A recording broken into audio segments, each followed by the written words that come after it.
ABP news पर हाजिर हूं मैं रोमाना इसार खान।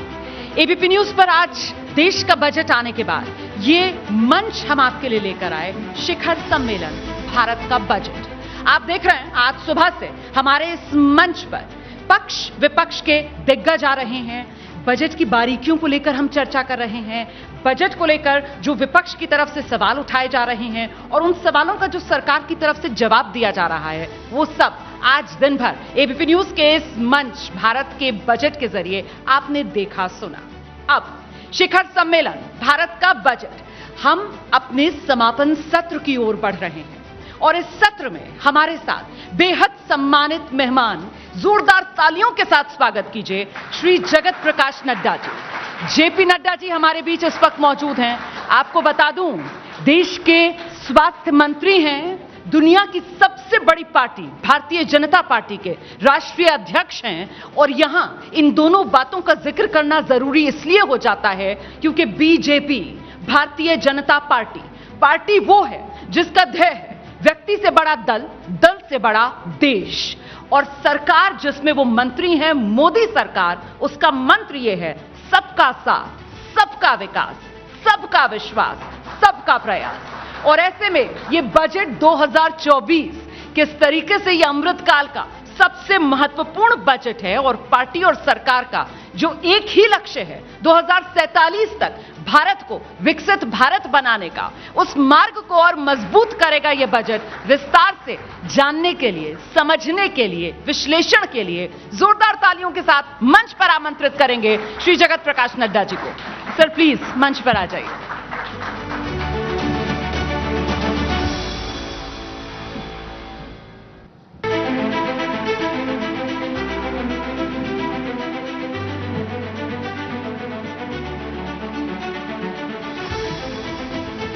आज के इस शिखर सम्मेलन में, जिसमें विषय है भारत का बजट, उस पे मुझे भी यहाँ आने का मौका मिला है और आप सब लोग और आपके चैनल के माध्यम से जुड़े हुए करोड़ों लोग इस कार्यक्रम को देख रहे हैं और इस सीरियस सब्जेक्ट के बारे में वो अपने तरीके से आज जो दिन भर की प्रक्रिया हुई होगी उसको उन्होंने अपने साथ आत्मसात किया होगा और विषयों के बारीकी के बारे में, जैसा कि अभी बताया गया, उसके बारे में एक पर्सपेक्टिव, एक सोच, एक दिशा, एक दृष्टि भारत की मानसिकता में उस सोच को किस तरीके से अपने अपने तरीके से राजनीतिक दलों ने बढ़ाया होगा। आज उस शिखर सम्मेलन में मुझे भी आने का मौका मिला है। मैं कुछ बातें बजट की दृष्टि से जो मेरे मन में है वो ज़रूर आप सबके सामने रखना चाहूँगा। सबसे पहली बात तो यह है कि यह बजट जो मोदी सरकार की 30 की पहली बजट है, तो इसमें सबसे पहली बात तो यह है कि 60 साल बाद किसी एक सरकार को लगातार तीसरी बार मैंडेट दे करके मोदी जी के नेतृत्व में यह सरकार बनने का सौभाग्य मिला है। मैं 60 इयर्स के अंतराल के बाद कह रहा हूं, तो 60 साल का अंतराल तो अपने आप में बड़ा होता ही है, लेकिन इसके पहले जब यह मैंडेट नेहरू जी को मिला था तो उस समय एक तो आज़ादी का एक वातावरण भी था, ऑपोजिशन भी उस हद तक विपक्ष की भूमिका अदा करने में सक्षम होने का प्रयास कर रही थी। लेकिन ये जो मैंडेट है, आफ्टर 60 इयर्स लगातार तीसरी बार एक व्यक्ति के नेतृत्व में, मोदी जी के नेतृत्व में तीसरी बार का सरकार बनना, यह बताता है कि मोदी जी की नीतियों को फिर से भारत की जनता ने अपनी मुहर लगा करके उसको आगे बढ़ाने का काम किया। अब बजट जब शब्द आता है तो जनरली इस प्रकार से लोग सोचते हैं कि ये तो बहुत पढ़े लिखे लोगों का काम है, कुछ ऐसी ऐसी टर्मिनोलॉजी भी आ जाती है जिस टर्मिनोलॉजी में जो शब्द आते हैं वो सामान्य व्यक्ति को की समझ से थोड़े परे होते हैं, और इसीलिए सामान्य व्यक्ति ये कहने लग जाता है कि ये तो इकोनॉमिस्ट का काम है, अर्थशास्त्रियों का काम है, और इसमें हम क्या योगदान कर सकते हैं या हमारी क्या समझ हो सकती है। अब मैं इसमें एक बात जरूर कहना चाहता हूं कि जरूर बजट की टर्मिनोलॉजी, और शायद मैं भी उसके लिए सक्षम नहीं होगा कि उन टर्मिनोलॉजीज को बहुत गहराई से नीचे तक जा करके उसका विश्लेषण करता हूं या करने वाला हूं, लेकिन सामान्य भाषा में हमको कुछ बातें बजट की समझनी चाहिए, क्योंकि साधारण मानवीय इस बजट को या किसी भी बजट को, क्योंकि आपने जो लिखा है वो है भारत का बजट। अब भारत का बजट जब हम कहते हैं तो यह वाइडर पर्सपेक्टिव में हम सोचते हैं, और मैं तो इसको इस साल में भी सीमित नहीं करूंगा, मैं इसको थोड़ा और लंबा, यानी एक अंतराल में, एक लंबे स्पैन में देखना चाहूंगा। बजट चाहे वो कोई देश का हो, बजट चाहे वो किसी प्रदेश का हो, बजट चाहे किसी संस्था का हो, बजट चाहे किसी कॉरपोरेशन का हो, और मेरी बात को ध्यान से सुनिएगा, बजट चाहे किसी घर का हो। बजट की मुख्य कुछ बातें हैं। पहली बात है आमदनी। आमदनी डिसाइड करती है द साइज ऑफ इकोनॉमी। आमदनी डिसाइड करती है कि उसके खर्चे कैसे होंगे। तो सबसे पहली बात है कि इनकम, जो साधारण मानवी के समझ में आता है, चाहे वो घर का खर्चा हो, आप घर के खर्चे और आपके स्टैंडर्ड्स आपकी आमदनी पर निर्भर करता है। उसी तरीके से देश की आमदनी, देश की इनकम, वह क्या है और उसके बारे में क्या सोचा जा रहा है, यह वाइडर पर्सपेक्टिव में पहली बात हमारे को समझ में आनी चाहिए। दूसरी चीज होती है खर्चा, एक्सपेंडिचर। घर में भी चाहे देश में भी खर्चे जरूरी बातों पर हो रहे हैं या एक्स्ट्रा वेगेंजा में हो रहे हैं या उधार लेकर के मौज मस्ती चल रही है। यह घर पर भी लागू होता है, परिवार में भी लागू होता है और देश पर भी लागू होता है। इसलिए आपका इनकम क्या है और एक्सपेंडिचर क्या है। और तीसरी बात है कि कहीं आपके खजाने में लीकेज तो नहीं है, कहीं आपके खजाने में पिल्फरेज तो नहीं है। तो ये तीन मोटी बातों को ध्यान में रख करके बजट को जब हम बात करते हैं तो उस तरीके से हमको देखने की जरूरत होती है। और इसीलिए मैं पहले तो ये कहूंगा कि जब हम मोदी सरकार की बात करते हैं तो हम 2014 से शुरू करते हैं और इस बजट को भी मैं उसी परिप्रेक्ष्य में देखता हूं। तो पहली बात तो ध्यान में आती है कि प्रधानमंत्री मोदी जी के नेतृत्व में बजट का आकार बढ़ा, साइज बढ़ा, आमदनी बढ़ी और आमदनी की ताकत बढ़ी है, यह हमको समझ में आया। और इसीलिए आपको पता होगा उस समय बहुत बहुत चिल्लाहट हुई थी, उस समय बहुत तकलीफ हुई थी जब प्रधानमंत्री मोदी जी इनफॉर्मल इकोनॉमी को फॉर्मल इकोनॉमी में ट्रांसफर करने की कोशिश में लगे थे। ये क्या है, देश तो ऐसे ही चलता है। ये कौन कहते थे? जिनको कालाधन पॉकेट में घरों में रखने की आदत थी, जो ये पूछा करते थे how much in cheque and how much in cash. Cheque का मतलब सरकार को बता रहे हो और कैश का मतलब अंदर अंदर चल रहा है। तो यानी एक इनफॉर्मल इकोनॉमी, पैरेलल इकोनॉमी चल रही थी, पैरेलल इकोनॉमी इन 2014। जितना सरकार का बजट और सरकार की आमदनी थी उसी के बराबर का काला धन भी साथ साथ चल रहा था।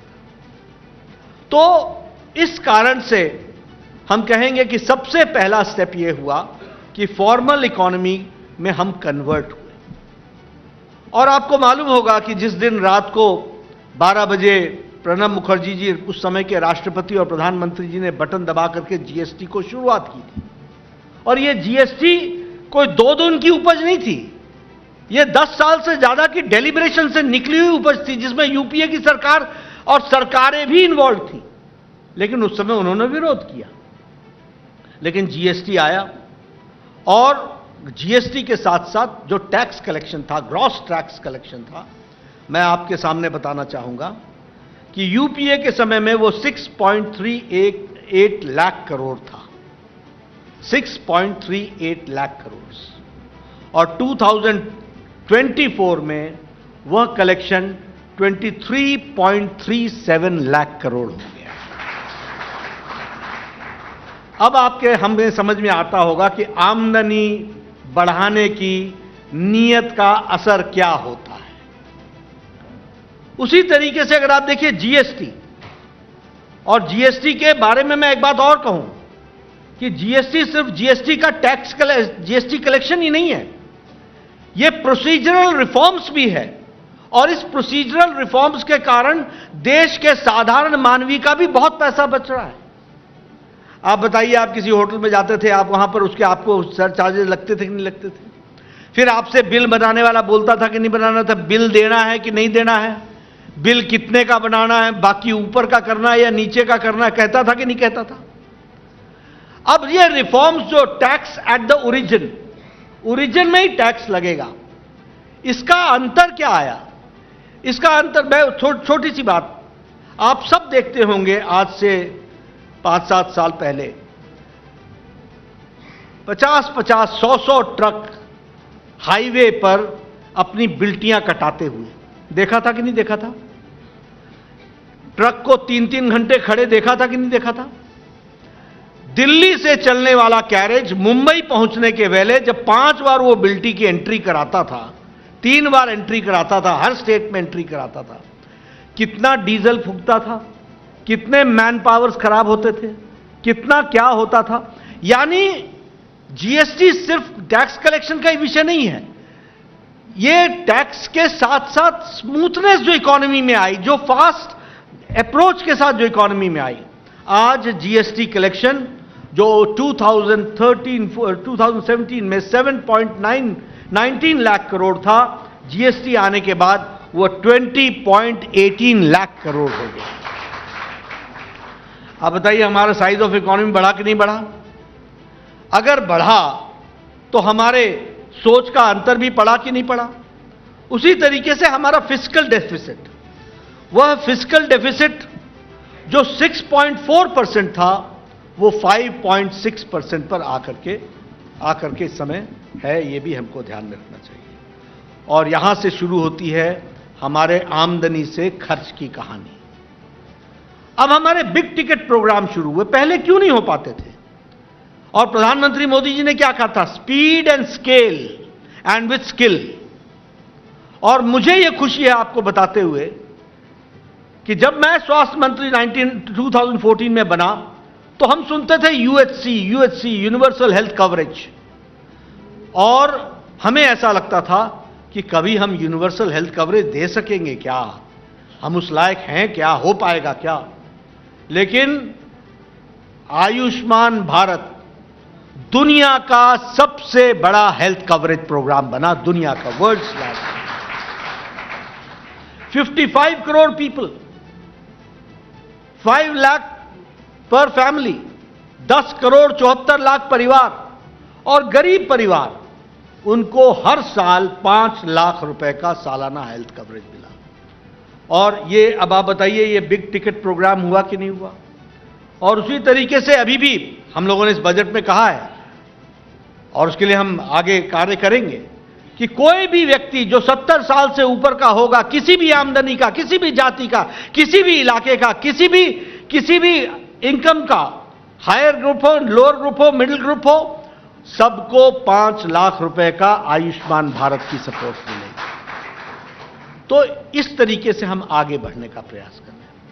उसी तरीके से प्रधानमंत्री गरीब कल्याण अन्न योजना, अब प्रधानमंत्री गरीब कल्याण अन्न योजना 80 करोड़ की जनता को 5 किलो गेहूं या 5 किलो दाल, 5 किलो चावल ये पहुंचाना, ये अपने आप में एक बिग टिकट प्रोग्राम रहा। आज भारत के 25 करोड़ लोग बीपीएल से निकल करके एपीएल में पहुंच गए। आज extreme poverty in India has been reduced to less than 1%। और यह भी जब मैं बात करता हूं लेस देन 1%, ये मैं नहीं कह रहा हूं, यह आईएमएफ कह रहा है।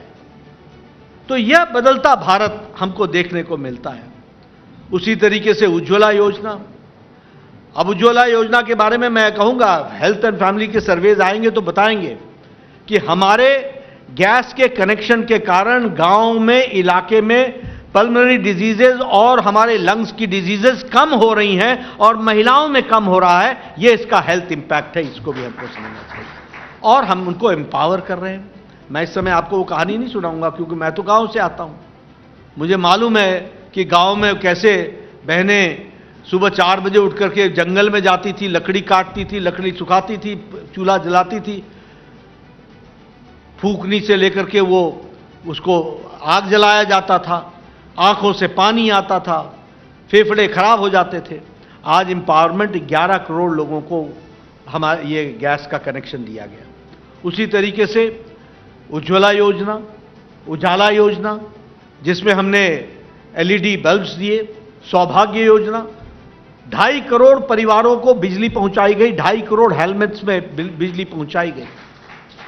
और मैं तो देखिए 1993 में विधायक बन गया था और 1993 में मेरे पास मेरे गांव के लोग आते थे, वो कहते थे मैंने नया घर बनाया है, मुझे बिजली चाहिए। और मैं एक्सीएन को या जेई को बोलता था, जूनियर इंजीनियर को, कि भाई इसके यहां बिजली पहुंचा दो। तो क्या बोलते थे, उनकी भी तकलीफ सुनिए आप। वो कहते थे बिजली चाहिए, हाँ चाहिए, ठीक है साहब ने बोला है, यानी एहसान की एमएलए साहब ने बोला इसलिए तेरा काम कर रहे हैं, नहीं तो होता नहीं तुम्हारा काम। फिर बोलते थे ऐसा कर पूरे गांव को लेकर के आ और खंबा उठा करके लेके जा गांव में। वो बेचारा सारे गांव को लेकर के खंबा, मतलब नो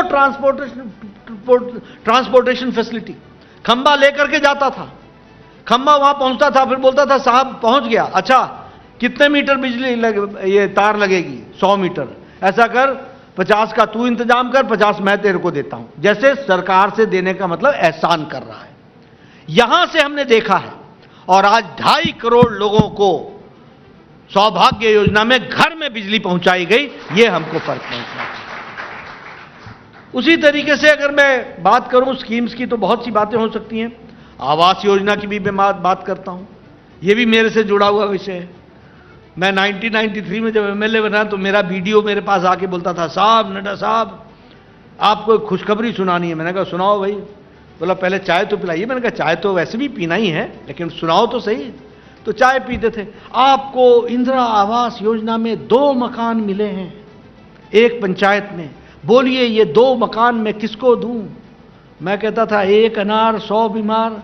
भैया वीडियो तू ही रख ले, जिसको मर्जी उसको बांट देना, मेरे गले क्यों डालता है? क्योंकि मैं कैसे गांव में बांटूंगा? 100 एप्लीकेशंस आर देयर। आज मुझे खुशी है कि हर साल प्रधानमंत्री आवास योजना में 4 करोड़ घर बने, एक पंचायत में 50-50 घर बने। This is speed and scale and skill. यह है स्पीड। और अभी भी प्रधानमंत्री मोदी जी ने और इस बजट में भी कहा है 2 करोड़ अर्बन घर बनेंगे और कुल 3 करोड़ घर और एक्स्ट्रा बनेंगे। 4 + 3 7 करोड़ घर बनेंगे, कोई भी कच्ची छत के नीचे नहीं रहेगा। ये बजट मतलब इनकम का एक्सपेंडिचर एंड राइटफुल एक्सपेंडिचर, उसको हमको समझने की जरूरत है। उसी तरीके से हम किसान सम्मान निधि, अब आपको याद होगा 2009 का इलेक्शन हुआ था, उस समय कहा था मैं किसानों के कर्जे माफ कर दूंगा, किसानों के कर्जे माफ कर देंगे, और बहुत गाना गाया गया था। क्या था किसानों का कर्जा? एक तो जब ऑफिसर कर्जा माफ करने का कंडीशन बनाते हैं तो वो कंडीशन बनाते बनाते आधे तो उसके पात्र रहते ही नहीं है। कितना बना था? 57,000 करोड़। और 57,000 करोड़ का गाना गाया गया। और आप देखिए बिग टिकट प्रोग्राम प्रधानमंत्री किसान सम्मान निधि, हर चौथे महीने प्रधानमंत्री किसान सम्मान निधि में 2,000 रुपए हर चौथे महीने पहुंचाया जा रहा है डीबीटी के माध्यम से। और कितनों को? 11 करोड़ 74 लाख किसानों को, 11 करोड़ 74 लाख किसान को। और 17 किस्तें पहुंचा दी गई हैं और लगभग 3,24,000 लाख करोड़ रुपए, लेकिन 3.24 lakh crore rupees disburse direct benefit transfer से हो चुका है। इसको भी हमको समझना चाहिए। और मैं इसमें जो सबसे मुझे खुशी होती है वो आपसे मैं शेयर करना चाहता हूं। हाउ कंट्री चेंजेस, भारत बदला कैसे है?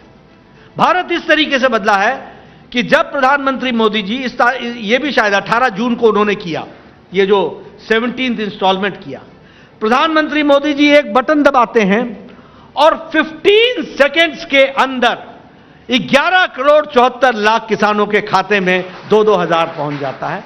यह है बदलता India. This is digitalised India.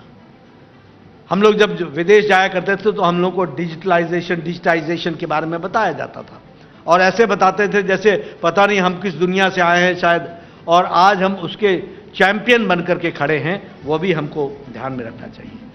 तो अब ये दोनों बातों से क्या हुआ? इनकम, एक्सपेंडिचर और leakage proof, direct benefit transfer, और डायरेक्ट बेनिफिट ट्रांसफर के तहत ये काम को आगे बढ़ाने का काम हुआ। मैं जो कल बजट निर्मला सीतारमण जी ने रखा उसके बारे में जब मैं चर्चा करता हूं तो मैं आप लोगों से एक बात जरूर निवेदन करूंगा। ये जो कल बजट हमने देखा वह आधी तस्वीर है, क्योंकि हमको यह शायद ध्यान में नहीं होगा कि 1 फरवरी 2024 को निर्मला जी ने इंटरिम बजट रखा था। इसलिए अब हम जब 2024-25 की बजट की बात करते हैं तो हमको उसको संपूर्णता में देखना पड़ेगा। We will have to see in totality, क्योंकि यह बजट जुलाई प्लस 6 मंथ्स, लेकिन फरवरी मार्च से लेकर के प्लस 5 मंथ्स ये गुजर चुके हैं और इसमें भी जो कहा गया था उसको भी हमको ध्यान में रखना चाहिए।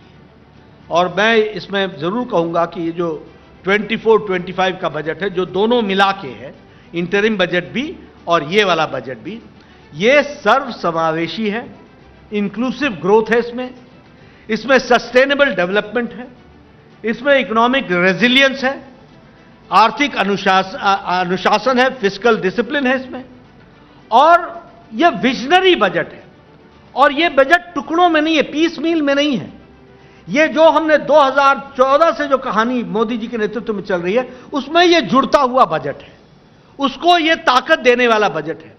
जैसे फरवरी में इन्होंने कहा, निर्मला जी ने, कि यह अमृत काल के नींव को रखने वाला बजट है और उसका रोड मैप है, और उसी रोड मैप को एनहांसमेंट करते हुए आगे बढ़ने वाला कल उनकी स्पीच थी। और इसीलिए मैं कहूंगा ये दोनों चीजों को एड्रेस कर रहा है। ये एड्रेस कर रहा है आज की वर्तमान आवश्यकताओं को भी, और ये एड्रेस कर रहा है हमारे फ्रेमवर्क को, जो फ्रेमवर्क आगे रेजिलियंट बजट के और फिस्कल डिसिप्लिन को आगे बढ़ा करके जो लॉन्ग टर्म हमारी प्रोस्पेरिटी को बढ़ाएगा, उसको भी ये एड्रेस कर रहा है। इसको भी हमको ध्यान में रखना चाहिए। Infrastructure development, innovations, social welfare, सामाजिक लोगों की चिंता, ये तीनों बातों को एड्रेस करने का इस बजट में काम किया गया है।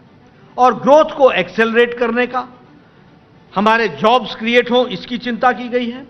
Enhance for the quality of the life of the citizens, इसके लिए काम इसमें है। और मैं ये कह सकता हूं कि ये गरीब, युवा, जिसको हम कहते हैं ज्ञान, गरीब, युवा, अन्नदाता और नारी शक्ति, इन चारों को एड्रेस करने वाला बजट है, और ये इन टोटैलिटी में है। और जब मैं इस बात को कहता हूं तो मैं ये भी कहूंगा कि जहां इसने अर्थव्यवस्था को मजबूती प्रदान की है और रोड मैप दिया है, वहीं आप याद कीजिए कि फरवरी में निर्मला जी ने कहा था कि लोग चर्चा करते हैं कि मैं तुम्हारे इतने यूनिट बिजली मुफ्त कर दूंगा, मैं तुम्हारे इतने यूनिट बिजली मुफ्त कर दूंगा। We are coming with a programme, जो प्रोग्राम हर घर को बिजली के बिल से मुक्त कर देगी प्रधानमंत्री मुफ्त सूर्य बिजली योजना। और आपको जानकर के खुशी होगी कि उसको हम लोगों ने आगे बढ़ाने का काम किया है। 1 करोड़ का टारगेट रख करके उसको हम बढ़ रहे हैं। लेकिन योजना यह है कि कोई भी घर बिना रूफटॉप पर सोलर एनर्जी के बगैर, सोलर पैनल के बगैर नहीं होगा, ये हमको ध्यान रखना है। उसी तरीके से उन्होंने फरवरी में कहा कि हम 11,11,000 और 11 करोड़, हम अपना 11 लाख करोड़ ये हम इंफ्रास्ट्रक्चर पर स्पेंड करेंगे। इंफ्रास्ट्रक्चर पर जो जीडीपी का 3.4% है। मतलब आप समझिए, जब आप 11 लाख करोड़, 11 लाख, 11,000, 11 करोड़ आप खर्च करते हो तो 11 तो वैसे भी शुभ नंबर है, लेकिन यह भारत को शुभ संदेश देता है कि इतना बड़ा इंफ्रास्ट्रक्चर पर खर्च होना, जो जीडीपी का 3.4% है, वह अपने आप में इकोनॉमी को भी बूस्ट करता है और इकोनॉमी के साथ साथ एम्प्लॉयमेंट भी जनरेट करता है और उसको पूरी ताकत के साथ आगे बढ़ाने का काम करता है। कल लोगों को चर्चा में कई बार वो बिहार और आंध्र की बात आई, लेकिन वो भूल गए कि निर्मला जी ने तो फरवरी में ही कह दिया था और उसमें उन्होंने कहा था कि utmost attention will be given to the eastern region. और उसी में यह कहा था बिहार, वेस्ट बंगाल, हमारा आंध्र प्रदेश, हमारा उड़ीसा, हमारे बाकी प्रदेश, इनको हम प्रायोरिटी पर लेंगे और इसीलिए वहां उस काम को आगे बढ़ाने का काम किया है। मैंने जैसे आपसे प्रधानमंत्री आवास योजना की बात कही, तो मिडिल इनकम ग्रुप जो रेंटेड हाउसेज में रहते हैं और बाकी लोग, उनको भी कैसे हाउसेज में हम फैसिलिटी दे सकें, और खास करके जो चॉल्स में रहते हैं, जो झुग्गी झोपड़ियों में रहते हैं, उनके लिए प्रधानमंत्री आवास योजना अर्बन और ग्रामीण, इस पर भी जोर दिया गया। एमएसएमई सेक्टर में 2024 के फरवरी में भी कहा गया था और एमएसएमई सेक्टर के बारे में कल भी कहा गया। It is in continuation. और उसमें क्या है, एडिक्वेट फाइनेंसिंग उनकी की जाए, रेलेवेंट टेक्नोलॉजीज उनको दी जाए, रेलेवेंट ट्रेनिंग उनको दी जाए और ईज ऑफ डूइंग बिजनेस में उनको सपोर्ट किया जाए। इस बात को जोड़ने का काम किया है। उसी तरीके से उसी समय हमने उन्हें कहा था कि आयुष्मान भारत में हम आशा वर्कर्स को जोड़ेंगे, हम उसमें आंगनवाड़ी वर्कर्स को जोड़ेंगे, हम हेल्पर्स को जोड़ेंगे, हम अन्य सेक्शंस जो गरीब सेक्शंस हैं उनको जोड़ेंगे। और उसी समय यह भी कहा गया था कि हम लगभग 3 करोड़ लखपति दीदी भी बनाएंगे। और उसी के एवज में अब हम देखते हैं कि हम महिलाओं के सशक्तिकरण के कार्यक्रम को कल निर्मला जी ने जो दोहराया है, वो उसको आगे बढ़ाने का काम किया है। ये जो प्रधानमंत्री मुफ्त सूर्य बिजली योजना है, इसमें लगभग अभी तक 1 करोड़ 28 लाख रजिस्ट्रेशंस हो चुके हैं। 14 lakh applications have been attended. तो ये काम भी तीव्र गति से आगे बढ़ा है। मैं जब डेवलपमेंट की दृष्टि से बात करता हूं तो फरवरी में भी कहा था और उसी को आगे बढ़ाया है, प्रधानमंत्री ग्रामीण सड़क योजना। अब प्रधानमंत्री ग्रामीण सड़क योजना में 1,56,000 हैबिटेशन गांवों को ऑल वेदर रोड से जोड़ दिया गया है और इस साल का टारगेट 25,000 हैबिटेशंस को, गांव को जोड़ने का प्रयास चल रहा है। और उसी तरीके से मैं कहूंगा कि फरवरी में कहा था, we will formulate a plan for Purvodaya of all round development of eastern region which includes Bihar, Jharkhand, West Bengal, Orissa and Andhra Pradesh. और उसी का अनफोल्डमेंट है जिसको हम आगे बढ़ाने का काम कर रहे हैं। इसी तरीके से अगर हम देखें तो हमने बहुत से रिफॉर्म्स भी एमएसएमई सेक्टर में किए हैं और कल बहुत से बातें एमएसएमई सेक्टर के बारे में निर्मला जी ने कही, चाहे वो support for the promotion of the MSME है, चाहे मैन्युफैक्चरिंग सेक्टर में जो गारंटी स्कीम देनी है, क्रेडिट गारंटी स्कीम देनी है, ऐसे बहुत सी चीजों को जोड़ने का प्रयास किया है। अब मैं यहां पर आपके सामने इस बात को भी बताना चाहता हूं कि हमारी इकोनॉमी अब रिजिड इनडायरेक्ट टैक्सेस से जहां डायरेक्ट टैक्सेस और डिजिटाइजेशन पर आई है, वहीं ये जो 50 करोड़ लोगों का बैंक अकाउंट्स खोला गया जीरो अकाउंट पर, यह भी भारत की इकोनॉमी को इनफॉर्मल इकोनॉमी से फॉर्मल इकोनॉमी लाने में बहुत बड़ा काम है। आज कोई छोटा व्यक्ति साहूकार के पास नहीं जाता है। आज मुद्रा लोन लेता है। दिक्कत क्या थी उसको, लोगों को, कांग्रेस के लोग ये एहसास ही नहीं कर पाए कि 1971 में हमने नेशनलाइज किया बैंक्स, और हमारे बैंक की दहलीज पार करने वाले लोग 10 करोड़ भी नहीं थे, और जीरो बैंक अकाउंट पर खोलने का मोदी जी ने वायदा किया, तो आज 50 करोड़ से ज्यादा बैंक अकाउंट खोल गए। आज देखिए कैसे बदलता भारत है। एक समय में जब हम डिजिटाइज कर रहे थे तो कहा भारत तो अनपढ़ है, अरे यहां मोबाइल कौन चलाएगा, यहां पर डिजिटल पेमेंट कैसे होगी। आप बताइए, आज भारत का सब्जी वाला भी आपको सब्जी देता है तो वो क्यूआर कोड पर आपके मोबाइल से डिजिटल पेमेंट लेता है कि नहीं लेता है। 40% ऑफ वर्ल्ड यूपीआई ट्रांजैक्शन जो है वो इंडिया कंट्रीब्यूट कर रहा है, 40%। तो ये इनफॉर्मल इकोनॉमी से फॉर्मल इकोनॉमी में आने का काम हुआ है, और डायरेक्ट बेनिफिट ट्रांसफर ये भी पहुंचा है। मैं बार बार दोहराना नहीं चाहूंगा कि 15 पैसे 1 रुपए भेजते थे, 15 पैसे आते थे। आज तो पूरा रुपए का रुपए, पूरा सिक्का का सिक्का, पूरे सिक्के के साथ मोदी जी का पहुंचता है किसी गरीब आदमी के बैंक के अकाउंट में। इस बात को भी हमको ध्यान में रखना चाहिए। मैं जब बजट की बात कर रहा हूं, अब सब लोग अपने तरीके से इसकी चर्चा जो भी कर सके, लेकिन सब लोग ये जानते हैं कि आज भारत की इकोनॉमी स्ट्रांग फुटिंग पर खड़ी है। We were at one time a fragile economy, और दुनिया हमको फ्रेजाइल इकोनॉमी के रूप में देखती थी, और आज आईएमएफ हमको बोलता है we are a bright spot. तो हम ब्राइट स्पॉट के तरीके से हम आगे बढ़ रहे हैं। अभी यह दुनिया की रेटिंग में है, हम 2014 में 11वें नंबर की अर्थव्यवस्था थे। We were 11th position in the economy. अब देखिए, हमने ब्रिटेन जिसने हमको 200 साल राज किया, उसको हम पछाड़कर आज हमारी इकोनॉमी 5th लार्जेस्ट इकोनॉमी बन गई, 5th लार्जेस्ट। और हम 2027-28 में हम 3rd largest economy Modi ji के नेतृत्व में बनने जा रहे हैं। इस पर भी काम तीव्र गति से चल रहा है। मॉर्गन स्टेनली बोलते हैं इंडिया इज डिफरेंट आफ्टर 2013। उसी तरीके से मूडीज बोलते हैं कि GDP growth forecast for India for 2024 is more than 8%। ये आज कोई भी जब भी चर्चा करता है तो इंडिकेटर्स बताते हैं कि we are on the strong footing. और मैं कई बार, देखिए, मैं क्षमा करिएगा, मैं कई बार बोलता हूं कि स्वास्थ्य मंत्री हूं, मैं किसी की नजर ठीक कर सकता हूं, लेकिन दृष्टि नहीं दे सकता, विजन नहीं दे सकता। वो दृष्टि तो आपको ही लानी पड़ेगी, उसको आपको ही रखना पड़ेगा। अनएम्प्लॉयमेंट, उसी तरीके से अब ये सब चीजें बड़ी अनकंफर्टेबल होती है जब हम इसकी चर्चा करते हैं, और लोग उसको हर एक दृष्टि से उसको डिविएट करने की कोशिश करते हैं। ग्रोथ रेट, इन सारी बातों की बात करते हैं। इंटरनेशनल मॉनिटरी फंड का जो world economic outlook growth projection है फॉर 2024, उसको भी आप ध्यान में रखिए।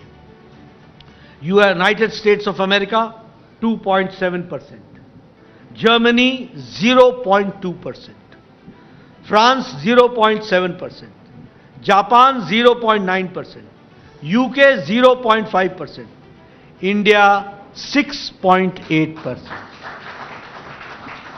आप बताइए, अब जब दुनिया की बात करते हो आप, और ये सब लोग अपने आप को वर्ल्ड इकोनॉमी में स्ट्रेंथन करके अपने आप को मानते हैं, और भारत आज वर्ल्ड के ग्रोथ रेट में, ग्लोबल कंट्रीब्यूशन में 15% कंट्रीब्यूशन भारत का है, ये भी हमको ध्यान रखना है।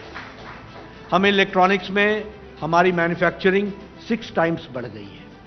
हम इलेक्ट्रॉनिक प्रोडक्ट्स में हमारा एक्सपोर्ट 70,000 करोड़ रुपीस का हो गया। स्टील में हम नंबर 4 से नंबर 2 पर पहुंच गए। ऑटोमोबाइल मार्केट में जापान को पछाड़ करके हम भारत नंबर 3 पर खड़ा है। अब बताइए, ये लोग गांव में, मैं आंकड़े वो अभी रख नहीं पा रहा हूं, है मेरे पास, गांव में लोग मोटरसाइकिल खरीद रहे हैं, उनकी संख्या बढ़ गई 30%। गांव में लोग ट्रैक्टर खरीद रहे हैं, गांव में लोग कारें खरीद रहे हैं। ये किसके पैसे से खरीद रहे हैं? आखिर इकोनॉमी ग्रो नहीं कर रही है तो ये परचेजिंग कैपेसिटी आ कहां से रही है? This is the sign of the growth of economy. और भारत जब 3rd नंबर का ऑटोमोबाइल मार्केट बनता है तो आप समझ लीजिए कि इंडिया की परचेजिंग कैपेसिटी कितनी बड़ी होगी, ताकि हम इसमें अपने आप को जोड़ सकते हैं। मोबाइल में हम 92% पहले इंपोर्ट करते थे, आज हम 97% मैन्युफैक्चर कर रहे हैं मोबाइल। ये भी हमारे सामने है। मैं तो देखता था मोबाइल आप लोगों के, हम सबके हाथों में होता था, made in Taiwan, made in China, made in Indonesia, made in Malaysia, made in Japan, यही लिखा होता था। आज मेड इन इंडिया लिखा होता है। हम भूल गए ताइवान, हम भूल गए। तो इस तरीके से बढ़ाने का काम हुआ है। इंफ्रास्ट्रक्चर में 5 शहरों में मेट्रो था, आज 20 शहरों में मेट्रो है। There were 74 airports, now there are 149 airports. उसी तरीके से medical colleges, there were 387 medical colleges, today there are 706 medical colleges. There was one All India Institute of Medical Sciences. It is in BJP regime, Atal ji and Modi ji. There are 21 All India Institute of Medical Sciences. ये भी हमको है। हमारा national highway 12 kilometre प्रति दिन के हिसाब से बनता था, आज नेशनल हाईवे 28 किलोमीटर प्रति दिन के हिसाब से बन रहा है। आप सब लोगों को चंडीगढ़ जाने का मौका मिलता होगा। 1 दशक आपने पुल पर चढ़े, नीचे उतरे, नीचे से चढ़े, ऊपर गए। अभी पानीपत आया, अभी सोनीपत आया, अभी करनाल आया, होता था कि नहीं होता था? अब आज आप ट्रैवल करते हो तो पूछते हो मैं कहां पहुंच गया हूं, तो बोलते हैं शायद करनाल से आगे निकल गए। मतलब शायद इसलिए लगता है कि शहर मिलता ही नहीं है, एक के बाद एक, flyovers and flyovers. This is the difference. पहले मैं उत्तर प्रदेश बुलंदशहर जाना होता था तो 1 दिन रखता था जाने के लिए, 1 दिन मीटिंग के लिए, 1 दिन आने के लिए। आज कोई मेरे से मिलने आता है तो कहता है बस सवेरे मैं पहुंच जाऊंगा। मैं कहता हूं 10:30 बजे, 11 बजे आ जाओगे? हाँ मैं तो 9 बजे ही पहुंच जाऊंगा। मैं कैसे? अब तो बस वो हाईवे है, हाईवे पर चढ़े और सीधे यहां उतरे। This is the difference. This is development. Underpass, highways, expressways, ये सारी चीजों का जो हुआ है। इलेक्ट्रिफिकेशन ऑफ रेलवेज भी पूरे का पूरा हुआ है। इस तरीके से आगे बढ़ने का काम जो है। अगर मैं बात करूं इन्फ्लेशन की दृष्टि से, तो 2014 से पहले का पीरियड अगर मैं उठाऊं 5 इयर्स का, तो इन्फ्लेशन डबल डिजिट में था। Inflation was in double digit. देखिए ये लोग बड़े चालाकी से चर्चा करना शुरू करते हैं। आज पी चिदम्बरम जी चर्चा कर रहे थे, कई बातें उन्होंने कही है, जवाब दूंगा उनको। लेकिन ऐसा लगता है कि सब लोग पढ़े लिखे अनपढ़ हो गए, जानकर भी अनजान बन रहे हैं। अपने 10 साल में तुम डबल डिजिट का इन्फ्लेशन लेकर के फिरते रहे और हमको तुम महंगाई सिखा रहे हो। मैं आपको बताना चाहता हूं, from 2004 to 14 the inflation was 8.2% और ये 8.2% पर था, और ये 14 से पहले 4 साल वो डबल डिजिट में गया। इस तरीके का रहा। उसी तरीके से अगर हम देखें तो नॉन परफॉर्मिंग एसेट्स वह भी 7.8% था ड्यूरिंग यूपीए रिजीम, और आज हम ये कह सकते हैं, और वो सितंबर 2013 में 12.3% पहुंच गया था नॉन परफॉर्मिंग एसेट्स, और आज एनपीए 3.2% है। ये इकोनॉमी की स्ट्रेंथ को हमको ध्यान में रखना है। उसी तरीके से कैपिटल एक्सपेंडिचर एनडीए के गवर्नमेंट में, यूपीए के गवर्नमेंट में 16% था, आज वो 28% पहुंच गया है। इस तरीके से विकास की नई नई कहानियां लिखी जा रही हैं। मैं आपके शिखर सम्मेलन में जब आप भारत के बजट की बात कर रहे हैं तो मैंने आपको 3 बातों पर जोर देने का प्रयास किया है। पहली बात, budget is in continuity, budget is not in piecemeal, और इसी को कहते हैं स्टेबिलिटी। और इसीलिए मैं आपको धन्यवाद देता हूं कि आपने तीसरी बार लगातार मोदी सरकार पहुंचाई है, उनको जिताया है और उनको सरकार में बैठाया है। तो ये कंटिन्यूटी का सवाल है। कंटिन्यूटी के कारण आज विकास में जहां कंटिन्यूटी आई है, वहीं स्टेबिलिटी के साथ साथ हम एक जिसको कह सकते हैं बजट को ताकत दी गई, आमदनी बढ़ी और इनकम बढ़ी। जैसा मैंने बताया, इनफॉर्मल इकोनॉमी से फॉर्मल इकोनॉमी में पहुंचा। खर्चे हमने बढ़ाए, स्टैंडर्ड बढ़ जाता है ना, घर का खर्चा बढ़ जाता है। ये घर से जोड़िए अपने आप को। कभी आप साइकिल नहीं खरीद पाते होंगे, कभी आप कार खरीद रहे हैं। ये फर्क कैसे आता है? उसी तरीके से इकोनॉमी का इसमें फर्क आया और प्रधानमंत्री जी ने तय किया कि इकोनॉमी के ग्रोथ के लिए हर तरीके का सपोर्ट करेंगे और इकोनॉमी के ग्रोथ से निकलने वाली आमदनी वह हम गांव, गरीब, वंचित, पीड़ित, शोषित, दलित, आदिवासी, हमारे गरीब भाई, उनकी ताकत को मजबूती देने के लिए, उनको देने के लिए उसमें हम लगाने का प्रयास करेंगे। तो आमदनी बढ़ाना, खर्चा बढ़ाना और खर्चा सही चीज में करना। और तीसरी बात, लीकेज रोकना, लीकेज को रोकने का प्रयास होगा और वो उसके लिए प्रधानमंत्री मोदी जी ने हर संभव प्रयास किए, जिसके कारण आज एक स्ट्रांग इकोनॉमी खड़ी है। और ये हम नहीं कह रहे, चाहे वो मूडीज हो, चाहे मॉर्गन स्टेनली हो, चाहे वो IMF हो, ये सभी लोग इस बात को बताते हैं और उसको रखते हैं। इसलिए ये जो बजट कल निर्मला जी ने रखा है, ये उसी में एक क्रम है और हम इसको आगे बढ़ाएंगे और बिग टिकट प्रोग्राम्स जो आगे लेकर के आएंगे उसको हम आगे बढ़ाने का प्रयास करेंगे। मैं ऑन द लाइटर नोट, क्योंकि अभी तक तो मैंने सारी सीरियस बातें की, कुछ बात आपको, अब कई बार क्या होता है कि नेताओं को हर विषय पर बोलना जरूरी होता है। मैंने कोशिश की कि मैं अर्थशास्त्री ना बनूं, मैंने कोशिश की कि मैं साधारण व्यक्ति के तरीके से साधारण टर्मिनोलॉजी में बोलूं, लेकिन उस इलाके को हाथ नहीं लगाना चाहिए जिसके बारे में ज्ञान कम है। पर मैंने देखा कल बालक बुद्धि जाग गई। अब देखिए वो कैसे जागी। उन्होंने क्या कहा, यह बजट जो है ये उद्योगपतियों का बजट है। फिर क्या कहा, यह कांग्रेस के मैनिफेस्टो का कॉपी पेस्ट है। फिर क्या कहा कि यह बजट बड़ा खराब है, मतलब तुम्हारा कॉपी पेस्ट भी खराब है। क्या बोलते हो, क्या सोचते हो, क्या कहते हो, कोई उसका लेना देना नहीं है। अभी हमने सुना नीति आयोग में कांग्रेस पार्टी के सरकारें नहीं आएंगी, हिमाचल नहीं आएगा, कर्नाटक नहीं आएगा, ऐसा मैंने खबर में ही सुना कि दे हैव डिसाइडेड। अब ठीक है, कांग्रेस का तो ये रवैया है कि आगे बढ़ना नहीं, न बढ़ने देना। उन्होंने तो कि देश को आगे बढ़ाना नहीं है, उनका कोई मिशन नहीं है, उनका मिशन कमीशन रहा है। तो वो तो जिस तरीके से देखते रहे, उनके देखने का तरीका है। लेकिन ये बालक को खुश करने के लिए बाकी भी उनके लाइन में लग जाएं, ये बड़ा अजूबा मुझे दिखने को मिला। NITI Aayog is a very important forum for the development of the nation. ये देश के लिए मैं आपसे बात कर रहा हूं। जब मैंने टैक्स डिवोल्यूशन की बात की, तो क्या यह सच्चाई नहीं है कि अगर हमारा टैक्स का साइज 29 लाख करोड़ तक पहुंच रहा है और आगे बढ़ रहा है, जो मैंने आंकड़े आपके सामने रखे, तो 42% का टैक्स डिवोल्यूशन उनका हो रहा है कि नहीं हो रहा है, उनको स्टेट्स को मिल रहा है कि नहीं मिल रहा है। और आपने इसको 31% पर रोक रखा था। ये मोदी जी हैं जिन्होंने टैक्स डिवोल्यूशन में स्टेट्स को 42%, 41%, 41% पहुंचाने का, शायद 42% पहुंचाने का काम किया है। तो आखिर जब आमदनी होती है तो सब स्टेट्स का डेवलपमेंट होता है। नीति आयोग में क्या फैसले करेंगे? नीति आयोग में यही हम फैसले करेंगे। नीति आयोग में हम यही पूछेंगे कि आपको और सपोर्ट के लिए क्या जरूरत है, आपकी क्या दिक्कत है, आपको और कैसे है। लेकिन ये बालक को खुश करने के लिए आप भी लाइन में लग जाओ।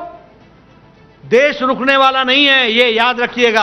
आप चाहे जितनी कोशिश कर लीजिए, मोदी जी के नेतृत्व में यह देश आगे बढ़ेगा और अमृत काल में हम विकसित भारत के लक्ष्य को हासिल करेंगे, ऐसा मेरा विश्वास है। आपने मेरी बात सुनी, आपका बहुत बहुत धन्यवाद और ABP का बहुत बहुत धन्यवाद।